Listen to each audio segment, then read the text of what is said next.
Bible তার আমোসের ৮ অধ্যায় ১১ পদে লেখা আছে, সদাপ্রভু কহেন, দেখো এমন দিন আসিতেছে যেদিন আমি এই দেশে দুর্ভিক্ষ প্রেরণ করব।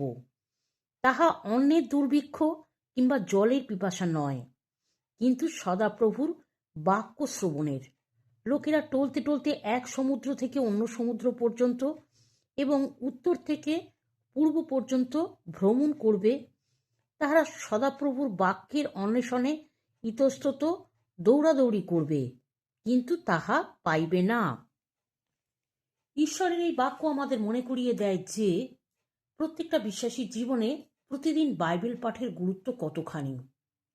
প্রত্যেকদিন আমাদের জীবনে অনেক কঠিন পরিস্থিতি ও সিদ্ধান্তের সম্মুখীন হতে হয়। ঈশ্বর হয়তো সেই মুহূর্তে আমাদের পরিস্থিতিগুলো বদলে দেবেন না, কিন্তু যদি আমরা ঈশ্বরের সাথে সময় কাটাই ও তাঁর বাক্য অনুসারে চলি, তবে আমরা এমন এক ব্যক্তিতে পরিণত হতে পারি যা ঈশ্বর আমাকে আপনাকে হতে দেখতে চান।